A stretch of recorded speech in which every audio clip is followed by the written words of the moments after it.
Rp30 juta. Mending beli ini atau beli yang lain? Nah, kalau itu yang ada dalam pikiran kalian, simak video ini secara detail. Tenang, kami kan nggak bilang HP kalian jelek dan harus banget beli ini gitu ya.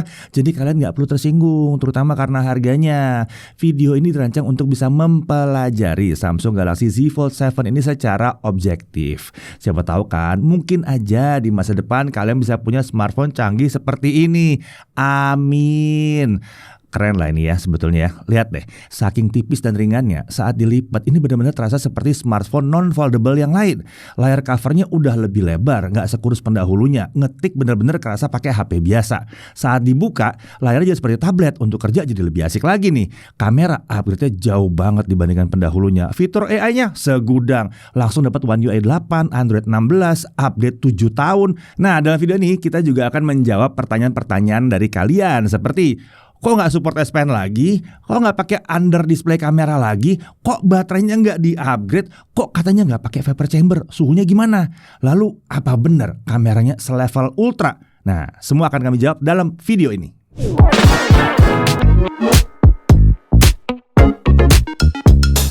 Ya, Samsung Galaxy Z Fold 7. Kita udah buat video previewnya ya, spesifikasi, desain, harga, sebagian udah dibahas di video yang itu.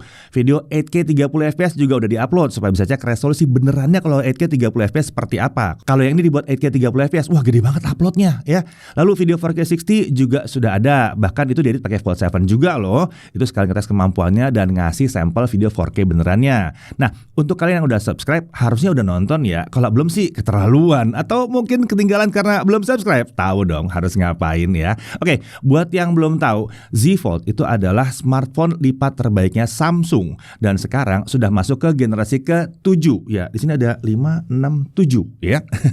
Samsung Indonesia cukup konsisten menghadirkan Fold series mereka dan polanya memang setahun upgrade satu generasi. Di luar yang 3 ini sebetulnya di kantornya juga masih dipakai Z Fold 3 dan Z Fold 4 ya, itu dipakai juga. Dipakai semua sama tim kami dan semuanya masih hidup. Nah, untuk para pengguna Fold 6 ya, Fold 6 agak hati-hati ya, karena video ini berpotensi membuat kalian jual smartphone kalian, terutama yang belum lama beli dan tidak sadar akan timeline launchingnya Samsung. Nah, kenapa begitu? Karena upgrade-nya sadis bener yang satu ini. Kita mulai aja dulu dari pembahasan isi paket penjualannya. Oke, seperti kebiasaannya Samsung ya, dia value for money tertingginya adalah ketika di dalam momen pre-order. Benefit yang didapatkan tuh sangat sayang kalau dilewatin ya, bisa dapat gratis double storage ya, beli yang 512 dapat 1 tera. Lalu cashback-cashbacknya sampai ada Z Premier Service-nya yang bisa nyampe 3 tahun perlindungannya. Semua kerusakan termasuk yang disebabkan oleh klien pengguna juga ditanggung di 1 tahun pertama. Lalu kerusakan layar di cover penuh 2 tahun gitu ya. Dan bisa dapat maksimum penggantian 2 kali ganti layar. Ada juga penggantian screen protector tanpa batas di 3 tahun pertama. Makanya kita bilang ya, benefitnya sangat bermanfaat dan sangat sayang kalau dilewatkan. Nah, kalau untuk box smartphone-nya sendiri ini standar Samsung ya, nggak ada chargernya, hanya unit, kabel Type-C, dan dokumen. Tapi biasanya pengguna Samsung kelas segini sih paling nggak udah punya charger sebelumnya, bahkan mungkin udah punya banyak charger. Jadi kita langsung masuk aja ke desain. Menurut kami, Samsung sudah di tahap desain foldable yang matang di sini ya. Saat tertutup terasa seperti smartphone biasa, tapi saat dibuka bisa kasih layar ekstra besar. Hanya karena desain ini membuat kami merasa bahwa Fold 6 sebelumnya langsung ketinggalan 2 generasi. Apa 3 ya rasanya ya? Terlalu jauh lah peningkatan dari segi desainnya ya. Kalau ditutup, Z Fold 6 itu tebalnya di 12,1 mm. Yang ini cuma 8,9 mm doang. Sebagai gambaran, 8,9 mm itu tebelnya S23 Ultra. Iya. Nah, di generasi sebelumnya tujuan Samsung membuat layar cover lebih kurus itu adalah supaya mudah untuk pengoperasian satu tangan. Sekarang layar covernya dibuat lebih lebar, tapi untungnya pengguna satu tangan tetap bisa dan tetap nyaman ya. Dan yang lebih luar biasanya lagi, bahkan yang satu ini lebih ringan ketimbang S25 Ultra. Ya, S25 Ultra itu 218 gram, ini 215 gram ya. Tapi desain ini bukan berarti tanpa masalah. Ada 2 hal yang perlu diperhatikan oleh pengguna. Pertama, kalau kita letakkan di atas meja, ini akan wobble, goyang-goyang gitu ya kalau mau digunakan ya. Nah, ini karena modul kameranya yang tebal. Kedua, saat membuka layar utamanya, di awal kita tuh merasa agak kesulitan, terutama kalau kita nggak pakai casing. Ini karena Armor Flex hinge-nya yang membuatnya tambah solid dan bodinya yang luar biasa tipis. Jadi, untuk membuka hanya dengan jempol aja itu agak sulit ya. Kadang-kadang harus sedikit-sedikit pakai kuku gitu ya. Nah, solusi kedua masalah ini adalah sederhana, pakai case aja. Nah, karena ini Samsung, pilihan case sangat berlimpah di pasaran walaupun dia baru aja launching. Oh ya, kalau tertarik mau beli casing resminya Samsung bisa aja langsung cek ke samsung.com ya. Kalau dia masih skeptis, ya HP lipat begini mah layarnya gampang rusak. Nah, jawaban dari Samsung adalah Z Premier Service yang tadi ya. Layar covernya ini juga udah pakai Gorilla Glass Ceramic 2 ya, yang bagian luar ya, yang seharusnya lebih tahan gores dan pecah dibandingkan Victus, dan ini jelas lebih rigid. Lalu untuk layar utamanya yang bagian dalam sudah pakai plate titanium dipadukan dengan Armor Flex hinge. Dan baru aja nih ya, layar lipatnya Samsung ini sudah lolos pengujian lipat sebanyak 500.000 kali oleh Bureau Veritas. Ini adalah sebuah perusahaan di Paris yang bergerak di bidang pengujian, inspeksi, dan sertifikasi sejak tahun 1828. Udah sepuh nih ya di industri ya. Apa artinya lolos uji lipat 500.000 kali ini? Nah, artinya untuk rata-rata pengguna layarnya bisa bertahan hingga 10 tahun bahkan lebih ya. Kalau untuk pengguna berat yang buka tutup voltage 200 kali sehari bisa bertahan 6 tahun. Masih lama ya. 200 kali sehari itu siapa yang mau ngerjain ya? 200 kali sehari itu mungkin iseng pamer-pamer. Ini bisa buka tutup gitu ya.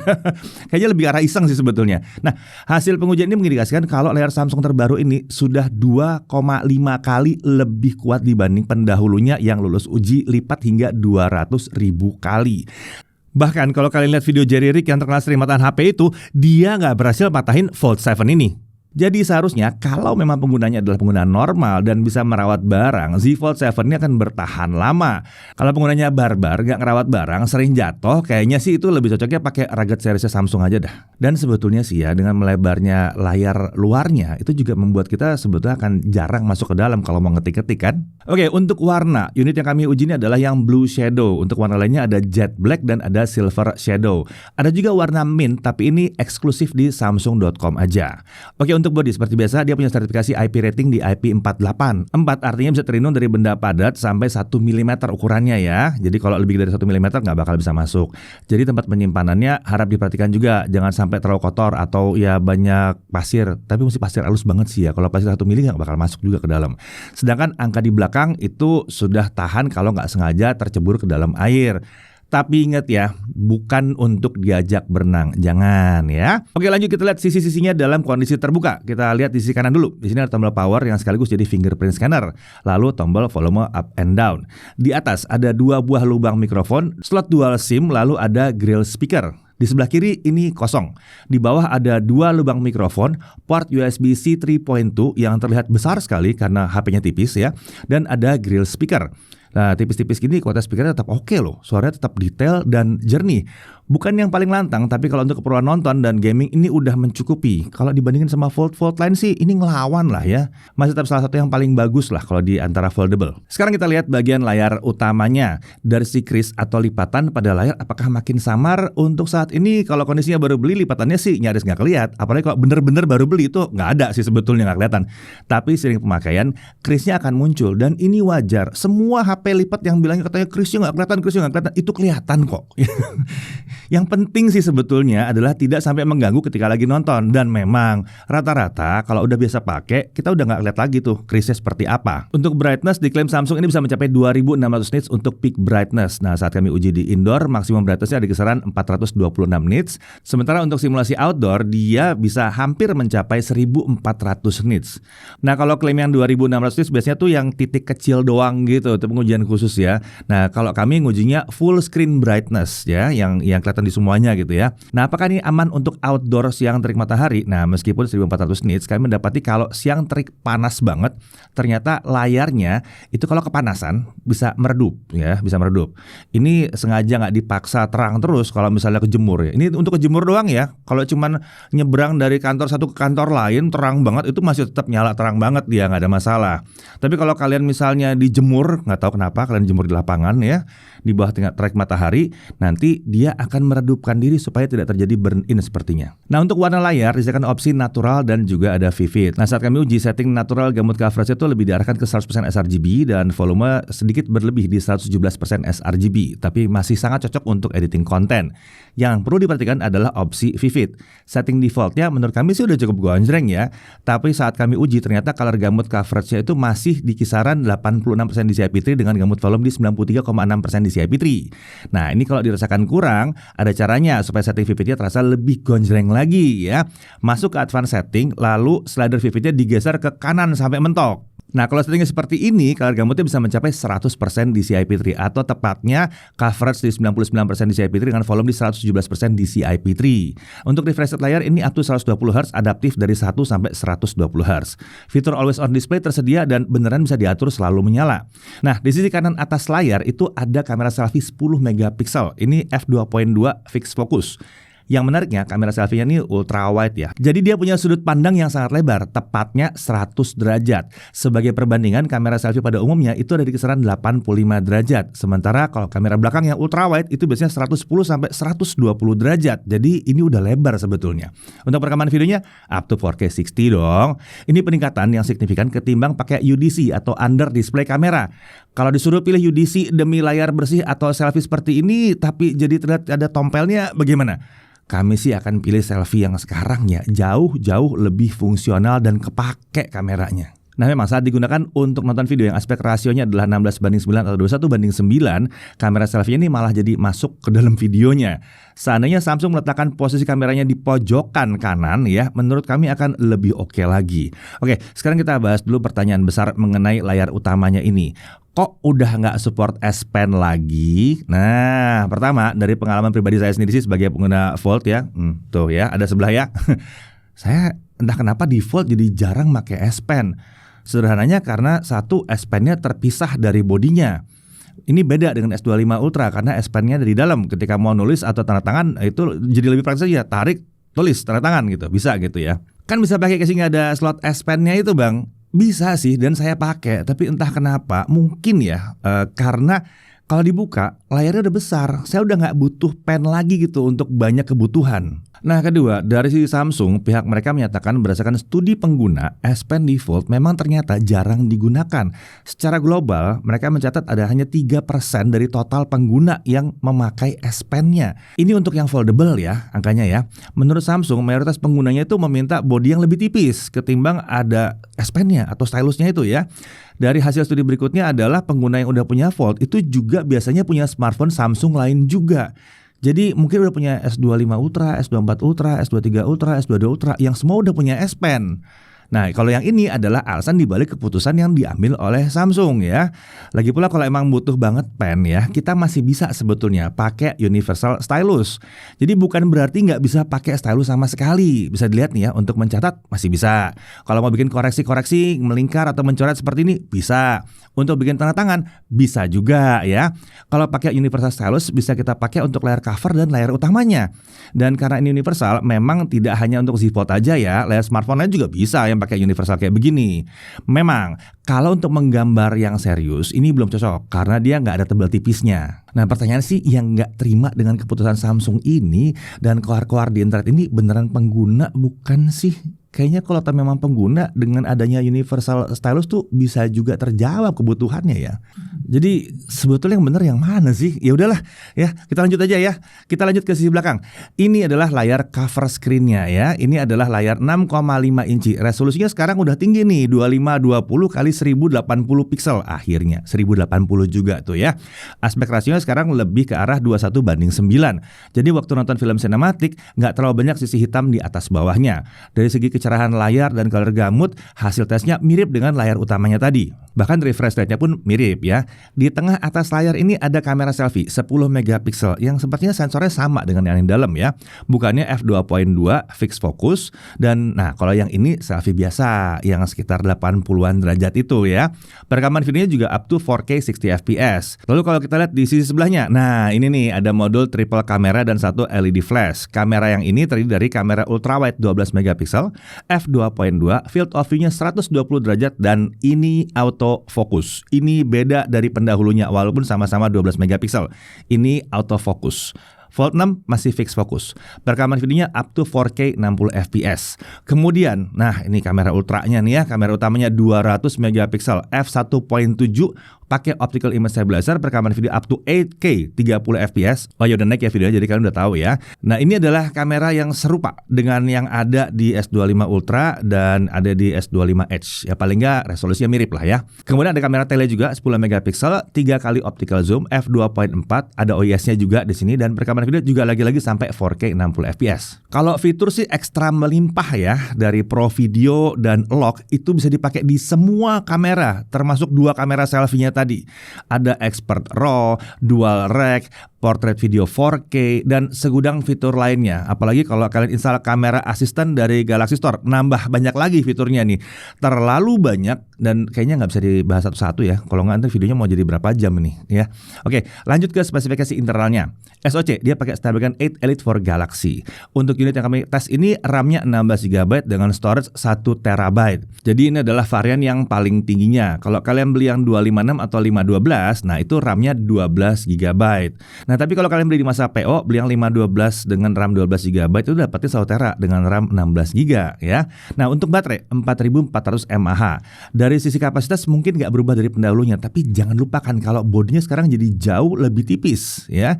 Pada akhirnya harusnya kita nggak terlalu terpaku pada angka kapasitas. Kita lihat dulu aja deh nanti hasil tesnya ya. Lalu untuk charging dengan kabel support sampai 25 watt. Ini 25 watt bukan berarti pasti lambat ya. Biasanya 25 wattnya Samsung itu kelakuannya beda sama yang lain. Bahkan kadang-kadang lebih kencang daripada yang 33 watt. Wireless charging support sampai 15 watt dan reverse wireless charging juga bisa sampai 4,5 watt. Untuk sensor, udah nggak usah dibahas ya, lengkap. Ini udah kelas flagship dan semua sensor yang dibutuhkan ada di sini.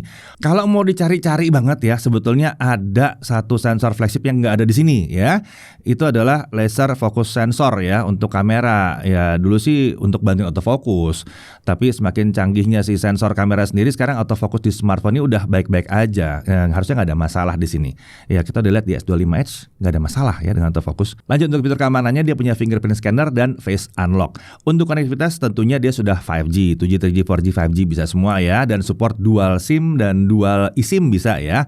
Wi-Fi-nya Wi-Fi 7, Wi-Fi sharing tersedia, Bluetooth versi 5.4, Bluetooth kodeknya SBC, AAC, APX, LDAC dan SSC tentunya ada. Jadi kalau kita menghubungkan TWS Samsung seperti Galaxy Buds ini otomatis akan pakai kodek yang SSC. Untuk USB tentunya OTG bisa, NFC juga ada.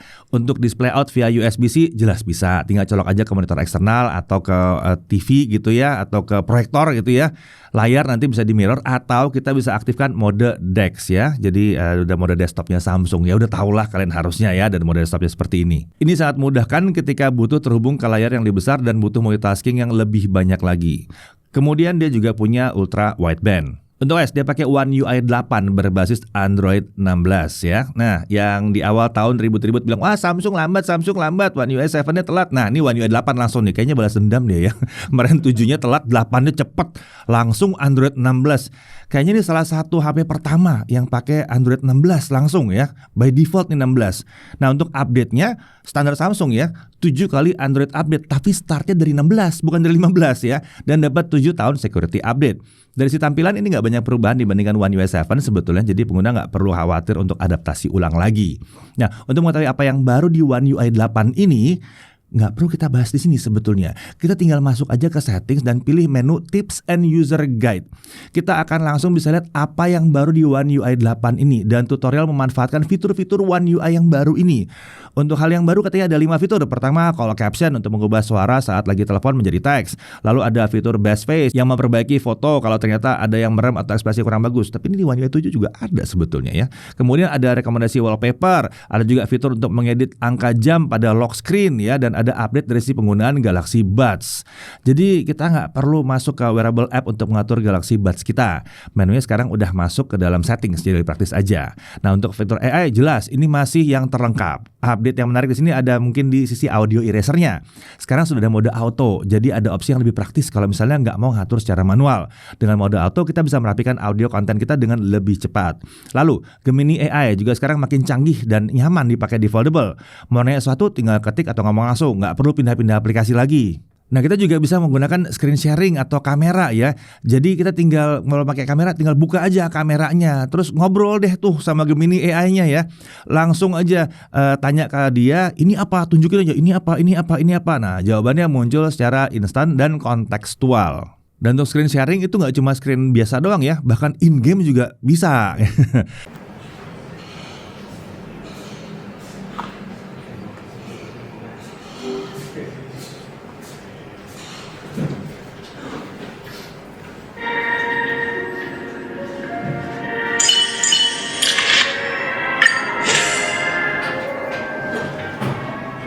Dari semua Lycon yang aku punya, bagusan yang mana ya untuk Rhinon? Dari semua Lycon yang kamu punya, Wonderful Open Aeon adalah pilihan terbaik untuk Rhinon. Lycon ini meningkatkan attack setiap kali karakter menyerang, yang sangat cocok dengan kit Rhinon. Apa kamu punya Lycon bintang 5 lainnya? Tidak ada. Oke, kalau begitu Wonderful Open Aeon tetap jadi pilihan terbaik. Lycon bintang 4 atau bintang 3 yang kamu punya mungkin tidak akan seefektif itu, tapi tetap bisa jadi pilihan situasional. Mau coba kita lihat Lycon bintang 4 atau 3 milikmu? Lanjut, kita masuk ke pengujian performa ya untuk benchmark. Kita menguji kedua sisi untuk si layar cover dan layar utamanya juga nih. Antutu 10. Untuk layar cover kita bisa dapat 2,3 jutaan, untuk layar utama kita dapat 2,1 jutaan. Kita iseng coba kita kipasin dan ternyata bisa naik lagi skor jadi 2,5 juta nih ya. Lumayan tinggi juga nih ya, walaupun memang nggak mencapai 2,8 atau 2,9 gitu ya. Lanjut ke Geekbench 6. Untuk layar cover single core di 2970, multicore di 9460. Untuk layar utama dia single core di 2882, multicore di 9343. Kami pernah dapat multicore sampai 10 ribuan, benar. Tapi itu unit yang kami uji waktu di Unpack kemarin, dan itu adalah versi yang 256. Bukan versi Sautera. Ini kita tes yang Sautera ya. Untuk yang 256 sih kita dapatnya ya di 10.000. Tapi kita sayangnya belum tes untuk unit resmi di Indonesia apakah yang 256 juga dapat 10.000. Tapi ya 9.000-an dan 10.000 kecil itu ya sudah mirip banget sih sebetulnya ya. Intinya adalah multitaskingnya kencang gila-gilaan. Lanjut untuk GFX Bench Car Chase Offscreen 1080p, layar cover dapat 175 fps, di layar utama dapat 179 fps. Lalu 3D Max Slingshot Extreme Unlimited graphics score-nya itu layar cover 31.986, di layar utama dapat 30.221. Lalu untuk 3D Max Solar Bay, ini untuk yang ray tracing, di layar cover dapat 43 fps, di layar utama dapat 42 fps. Sekarang coba kita stress test dengan 3D Max Wildlife Stress Test. Di layar cover base score 20.351, lowest score 8.816, stability di 43,3%. Saat kami coba dengan kipas, stability-nya bisa naik signifikan jadi 80%. Nah, untuk layar utama base score-nya di 19.345 dengan lowest score di 9.702. Ini stability-nya ada 50,2%. Saat kita coba dengan kipas, stability-nya bisa naik sedikit jadi 63%. Overall ini adalah hasil yang masih normal untuk Snapdragon 8 Elite, tetap terhitung sangat kencang. Stress test pun nggak sampai overheat terus berhenti gitu ya. Jadi manajemen suhu dan performanya ini tergolong baik untuk benchmark. Nah, kalau untuk gaming bagaimana? Ya udah kita tes gaming lah ya. Supaya dapat performa maksimal, kita menggunakan mode baterai performance pada setting game booster. Kita mulai dari Mobile Legends. Setting grafisnya bisa sampai ultra dan refresh rate juga di super, artinya 90 fps. Entah kenapa nggak kebuka 120 fps ya. Mungkin masih butuh update dari developernya. Kalau cuma 90 fps, kentengan lah untuk SoC sekencang ini ya. Mau di cover screen maupun main screen dia lancar 90 fps. Lanjut Subway Surfer. Kalau game ini bisa jalan di 120 fps, lancar nggak pakai nyangkut-nyangkut refresh rate-nya. Lanjut untuk Real Racing 3. Game ini juga lancar 120 fps, tinggal buka aja gamenya dan langsung jalan di 120 fps. Nggak perlu ngatur macam-macam lagi. Oke, PUBG Mobile. Setting maksimum yang terbuka dan kita bisa pilih adalah Smooth Ultra Extreme 120 fps ya, atau Extreme Plus 90 fps, atau Ultra HDR Ultra ini 40 fps. Untuk game shooter menurut kami setting 120 fps yang lebih asik ya. Saat dimainkan juga aman, 120 fps lancar, nggak ada masalah gyro aiming juga aman, mulus, responsif. Lanjut ke Wuthering Waves. Kita coba di setting rata kanan, frame rate-nya lancar di 60 fps, nggak terasa ada frame drop yang mengganggu. Nah, karena gamenya cukup berat, ketika sudah panas dia bisa turun juga sih ke 40-an fps. Saat dimainkan pakai layar cover maupun layar utama, hasilnya sih mirip-mirip aja. Jadi kalau mau dimainkan lama-lama, tetap butuh pendinginan ekstra lah di sini ya. Lanjut ke Genshin Impact. Kita coba mainkan di setting highest 60 fps dengan layar cover dulu. Untuk channel pengujian seperti biasa, traveling 30 menit. Frame rate yang kami dapatkan itu 60 fps sampai sekitar 24 menit. Setelah itu ada fluktuasi sedikit di kisaran 55 sampai 60 fps sampai pengujian selesai. Ini hasil yang sebetulnya melampaui ekspektasi kami karena body tipis ini nggak bisa turun signifikan, itu sudah sangat baik. Biasanya sih kalau di tipis-tipis gini udah turun gitu ya. Nah, suhu di sisi layar cover itu paling panas di 40 derajat Celcius, sementara suhu di bodi belakang itu paling panas di 45 derajat Celcius. Nah, ini meskipun tanpa vapor chamber, penyebaran suhunya masih tergolong lumayan baik lah. Dan memang frame yang dari aluminium ini sangat membantu penyebaran panasnya juga. Nah, tadi itu gaming untuk cover screen. Sekarang kita pakai layar utamanya. Ternyata frame rate-nya udah lumayan oke di sini ya. Bisa 60 fps lancar sekitar 15 menit. Setelah 15 menit terlihat ada fluktuasi di 50 sampai 60 fps sampai pengujian selesai. Nah, untuk suhu, di sisi layar terpanas 44 derajat Celcius, di sisi back cover terpanas di 46 derajat Celcius. Ini udah tergolong agak panas, tapi setimpal dengan performa yang diberikan. Penyebaran suhunya terlihat dominan di area back cover, tapi ini ya hal yang wajar ya, karena sisi layar cover kan secara struktur itu terpisah dari back cover.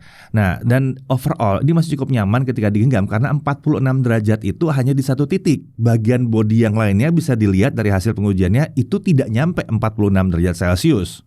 Nah, untuk ranking, untuk pakai layar cover dia di S, sementara layar utama dia S-. Nah, meskipun performanya sudah memuaskan, tapi kami tetap akan menyarankan kalian pakai kipas ya, kalau mau dipakai main berjam-jam.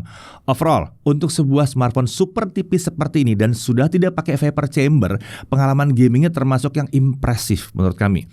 Kami udah pernah nyoba foldable lain dengan spesifikasi yang mirip, performanya sih nggak sehebat ini sih ya. Oke, kita lanjut tes kameranya, kali ini bareng sama Chris ya. Oke, belum lama Mas Dedi sudah upload sampel video langsung dari Samsung Galaxy Z Fold 7 ini. Jadi, kalau mau lihat hasil mentahannya seperti apa, bisa cek aja di video yang itu. Di sini saya akan melengkapi pengalaman penggunaannya aja. Apa aja sih menurut saya masih perlu ditingkatkan, lalu kelebihannya yang sulit dilawan tuh apa aja. Dan untuk pengguna Z Fold 6, mungkin pengen tahu ya sejauh apa sih peningkatan kameranya. Kita mulai bahas dari apa yang menurut saya masih kurang atau masih perlu diperbaiki lagi. Yang pertama itu video selfie low light-nya. Ini masih perlu ditingkatkan. Saya tetap mengapresiasi Samsung sudah mengganti UDC jadi kamera ultrawide. Ini sangat-sangat jauh lebih fungsional. Tapi ketika masuk ke low light, bisa saya bilang ini sekedar mencukupi aja untuk video. Dan sebaiknya hindari penggunaan 60 fps di selfie saat low light. Ini belum pas. Kemudian video tele 3 kali zoom-nya. Untuk kondisi low light masih perlu ditingkatkan. Gambarnya terasa soft. Kalau untuk 60 fps, sebetulnya untuk kelas flagship sekalipun, masih sangat wajar kalau kemampuan 60 fps-nya belum oke untuk kamera selain kamera utamanya. 60 fps itu memang butuh cahaya yang lebih banyak. Tapi beda cerita kalau kita tes kamera utamanya. Kalau untuk kamera utamanya mah, kelas flagship udah pada jago, 60 fps sekalipun bukan masalah. Lalu berikutnya, kamera selfie-nya belum autofocus, tapi ini masih ada solusinya. Pakai aja mode selfie dengan kamera utamanya. Lalu, di sini kan ada fitur base face ya, yang bisa memperbaiki ekspresi yang kurang pas, seperti ada rekan yang merem misalnya. Tapi dari pengalaman saya pribadi, ada sedikit catatan, entah kenapa di beberapa situasi, tidak semua wajah orangnya tuh bisa terdetek. Kalau dicoba untuk 3 orang, saya coba sih masih aman. Tapi saat dicoba berlima, antara 1 atau 2 orang tuh bisa nggak terdetek. Ini semoga bisa ditingkatkan lagi. Terakhir saat low light, saya menemukan hal yang aneh sih. Lihat di gambar yang ini. Apakah kalian melihat noise dan overall gambar yang cenderung kamerahan? Nah, saya juga melihatnya nih. Jadi setelah saya cari tahu, penyebabnya adalah fitur HDR10 Plus recordingnya. Kalau fitur ini dimatikan, gambar bisa lebih bersih, tapi keseluruhan gambar memang jadi lebih gelap. Fitur ini nyala by default ya. Jadi sebagian besar pengguna akan mendapatkan hasil video yang kemerahan seperti sampel awal tadi. Tapi di satu sisi, benefit fiturnya ini adalah saat kondisi siang. Di kondisi cahaya yang sulit seperti ini, dynamic range-nya jadi luar biasa. Saya pribadi belum yakin apakah ini normal seperti ini, tuning HDR10 Plus video recordingnya. Harapannya sih karena ini nyala by default, semoga Samsung bisa tuning fitur ini lebih baik lagi. Dari segi kelebihannya, pertama, ini adalah contoh smartphone dengan tuning dynamic range yang baik dan merata untuk semua kameranya. Mau pakai kamera yang manapun, hasilnya bagus-bagus saja. Setidaknya di kondisi banyak cahaya ya. Lalu untuk kelas foldable, ini bisa dibilang yang paling oke untuk overall balance-nya. Gak hanya untuk foto dan video, audionya pun mantep di sini. Kemudian di sini EIS-nya tergolong rapi meski di low light sekalipun. Lalu EIS-nya bisa jalan di berbagai resolusi dan frame rate. Dan yang paling sulit dilawan adalah fitur kamera bawaan plus kamera assistant. Kombinasi yang dar-der-dor ini. Untuk pengguna Fold 6, sejauh apa sih peningkatannya? Saya pilih beberapa aja ya, yang menurut saya signifikan. Pertama, ini contoh kamera selfie layar utama versus kamera selfie UDC di Fold 6. Aduh, bumi langit coy. Lalu peningkatan berikutnya, di Z Fold 7 bisa loh pindah-pindah kamera saat merekam di 4K 60 fps. Z Fold 6 nggak bisa loh. Harus di bawah 4K 60 seperti 4K 30 atau 1080p 60. Peningkatan berikutnya ada di ultrawide-nya yang sudah autofocus. Teks-teks kecil begini jadi bisa jelas. Z Fold 6 yang kemarin kan fix fokus. Ya blur doang kalau mau cek detail-detail kecil kayak begini. Jadi ultrawide-nya memang sudah seperti kelas S Ultra. Nah, kalau kamera utamanya gimana nih? Apakah sensor 50 megapiksel ke sensor 200 megapiksel itu jauh banget hasilnya? Perlu diingat ya, hasil kamera nggak cuma bergantung pada megapiksel. Dari hasil pengujian saya, ternyata Fold 7 lebih unggul, tapi belum unggul secara mutlak. Saat low light, kamera Fold 6 masih bisa lebih terang, tapi lebih noisy. Fold 7 cenderung lebih gelap, tapi overall gambar lebih bersih. Ya intinya kualitas kamera Fold 7 ini udah siap banget sih diajak konten yang serius. Tinggal kalian tanyakan aja pada diri kalian sendiri. Seberapa butuh kalian sama telefoto? Sering nonton konser gak?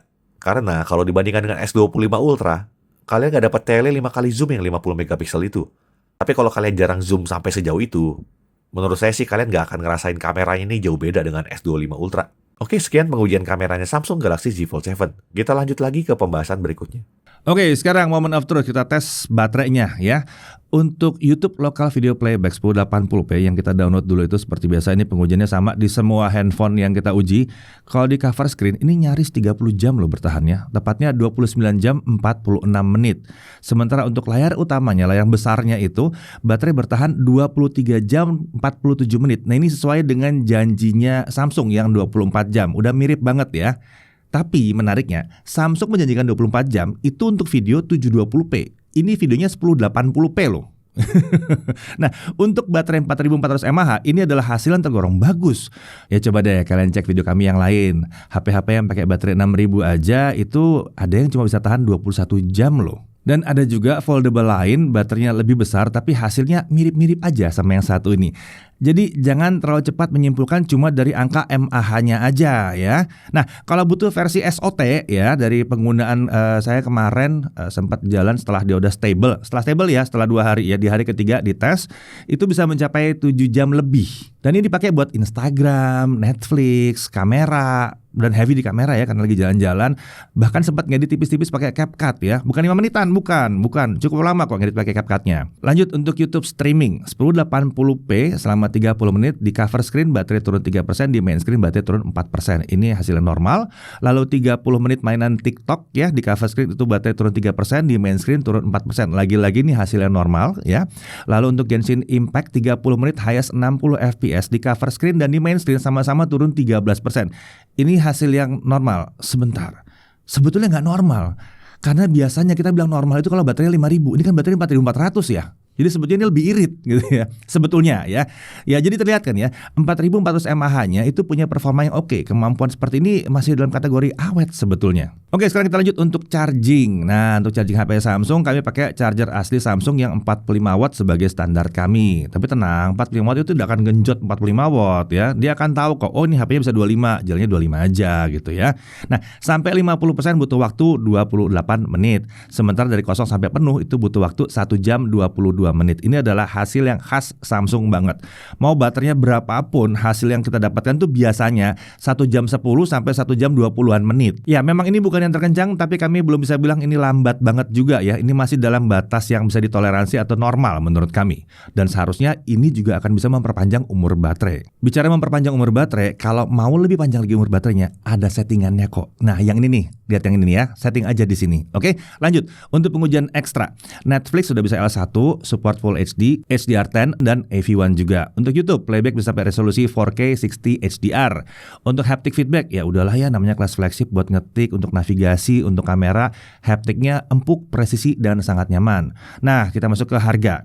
Untuk yang 12256 harganya resminya di 28.499.000. Untuk yang 12512 harga resminya ada di 31.999.000. Sementara untuk yang 16 GB 1 TB ini harganya adalah di 34.999.000. Sejujurnya ini harga yang masih pantas untuk inovasi yang ditawarkan. Saran kami sih manfaatkan promo pre-ordernya kalau mau dapat benefit terbaik ya. Atau kalau kalian nonton ini setelah pre-order, cek deh promo-promonya. Biasanya sih masih ada lah tipis-tipis promonya. Oke, kita masuk dalam hal yang perlu diperhatikan ya. Perhatikan yang ini ya. Seperti biasa, paket penjualannya minim. Tapi kalau kita jelisan beli, kita suka dapat bonus charger atau dapat cashback yang bisa dipakai untuk beli charger sebetulnya. Lalu kemudian, meskipun kekuatan layar dan bodinya sudah teruji, tapi kami tetap menyarankan pakai casing. Karena dia akan jadi lebih nyaman untuk buka tutupnya. Dan penggunaan casing bisa mengatasi wobble atau goyang-goyang karena modul kameranya yang tebal tadi. Kemudian, layarnya udah nggak support S Pen, tidak perlu beli S Pen versi sebelumnya karena sudah kami uji nggak bisa dipasang di sini, nggak bisa dipakai di sini ya. Kalau butuh banget stylus, solusinya adalah stylus yang universal ya, dan itu masih bisa dipakai di sini. Kemudian untuk kemampuan kameranya memang bisa dibilang sekelas S Ultra, tapi bagi kami itu lebih untuk kamera utama dan ultra wide-nya. Untuk kualitas selfie dan telenya mengingat ini 30 juta harusnya sih masih bisa lebih baik lagi, terutama untuk kondisi low light.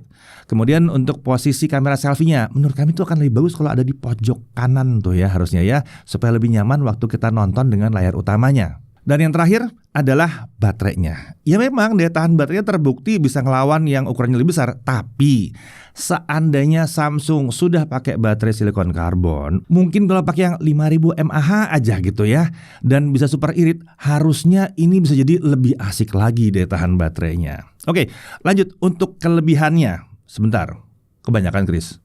Kebanyakan. Kita singkat aja ya part kelebihannya ya. Saya dan Chris udah pusing gitu nge-sortir part kelebihannya ya. Pertama, ini adalah contoh smartphone foldable yang bagi kami udah di tahap matang.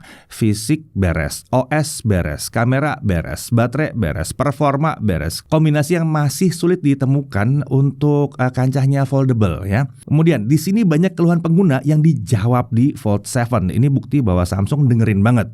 Lalu untuk kamera upgrade-nya ini jauh banget sampai mendekati S Ultra di sini. Lalu dia udah nggak pakai kamera UDC lagi di layar dalam ya. Itu permintaan pengguna Fold sebelumnya loh ya. Kalau ada yang bilang, wow kenapa nggak UDC, kenapa UDC? Mungkin kalian nggak pakai Fold. Mungkin ya, mungkin. Karena kalau yang pakai Fold itu selalu berharap kamera dalamnya ini bisa lebih bening lagi seperti yang sekarang ini. Lalu untuk desainnya ini upgrade banget. Ketahanan engselnya juga upgrade banget. IP48 masih ada di sini. Ada Z Premier Service juga ya. Lalu SoC-nya flagship. Ini pakai Snapdragon 8 Elite for Galaxy kan. Desain premium. RAM tersedia sampai 16GB, storage sampai 1TB. Update OS 7+7 dan startnya dari 16 bukan 15. Fitur OS juga berlimpah termasuk AI-nya. Ini yang paling lengkap yang ada sekarang ya. Lalu speaker stereonya juga mantap. Wireless charging, NFC ada, 5G ada, bisa display out plus DeX, support dual eSIM. Dan ingat, untuk keamanan ini masih ada Knox-nya loh, yang ya bahasnya tipis-tipis aja lah ya, kalau bahas panjang-panjang nanti kelamaan. Oke, lalu smartphone ini cocoknya untuk siapa? Sultan. Jelas, ini bukan untuk tim mendang-mending sih ya. Kalau kalian sultan dan memang mencari teknologi smartphone yang beda, ini akan jadi opsi yang menarik ya. Kemudian, pekerja profesional. Nah, ternyata di Indonesia udah banyak loh pekerja profesional yang pakai ini. Saat meeting yang dikeluarin udah bukan buah-buahan lagi, pakai Fold dong bos ya. Biar jelas isinya ya. Terutama kalau penggunanya udah 40 tahun ke atas ya. Mata masalahnya ya. Lalu pertanyaan lagi, apakah pengguna Z Fold 6 layak upgrade ke sini? Wah, kali ini kita harus bilang sangat layak upgrade ke sini ya. Biasanya ketika pengguna versi sebelumnya nanya sama kami, kalau cuma beda satu generasi, kita akan bilang ya kayaknya nggak terlalu perlu upgrade lah ya. Kalau di sini beda. Ya, dalam satu generasi peningkatan yang diberikan sudah terlalu jauh sampai kami merasa Fold 6 itu udah seperti ketinggalan zaman. Jadi nggak perlu tanya apakah pengguna Fold 5 dan Fold 4 itu layak upgrade atau enggak. Itu sih udah wajib ya. Kalau emang kalian nyari foldable lagi udah wajib banget nih ya. Nah, kemudian untuk yang cari alat produktivitas ini jelas cocok. Layar besarnya kan sangat membantu untuk buka dokumen, PDF atau sekedar browsing supaya informasinya lebih jelas tampilnya ya. Bahkan untuk kalian yang konten secara serius pun kameranya juga udah bisa jadi pilihan yang bagus di sini ya. Belum lagi kalau ngomongin fitur-fitur profesionalnya seperti lock, pro video, dan lain-lain. Akhir kata bisa dengan mudah kami bilang ini adalah smartphone foldable terbaik yang bisa kalian beli saat ini. Memang untuk kamera mungkin akan ada yang bisa ngelawan di beberapa aspek fotografinya. Baterai mungkin terlihat kecil, tapi coba deh buka-buka review foldable lain yang pernah kami buat sebelumnya. Bandingkan daya tahan baterainya. Fold 7 ini ternyata masih ngelawan loh. Kalau ada yang mau mendang-mending, ingat bahwa kita harus bahas semua aspek. Nggak bisa pakai 1, 2, atau 3 aspek doang ya. Bahas semuanya. Karena kalau bicara penilaian keseluruhan dari kombinasi fitur yang lengkap, upgrade yang signifikan, hardware mumpuni, dan kenyamanan pakai software atau UI-nya ini, rasanya Z Fold 7 sulit dilawan foldable lain di tahun 2025 ini. Saya Dedi Irfan, Jaga TV.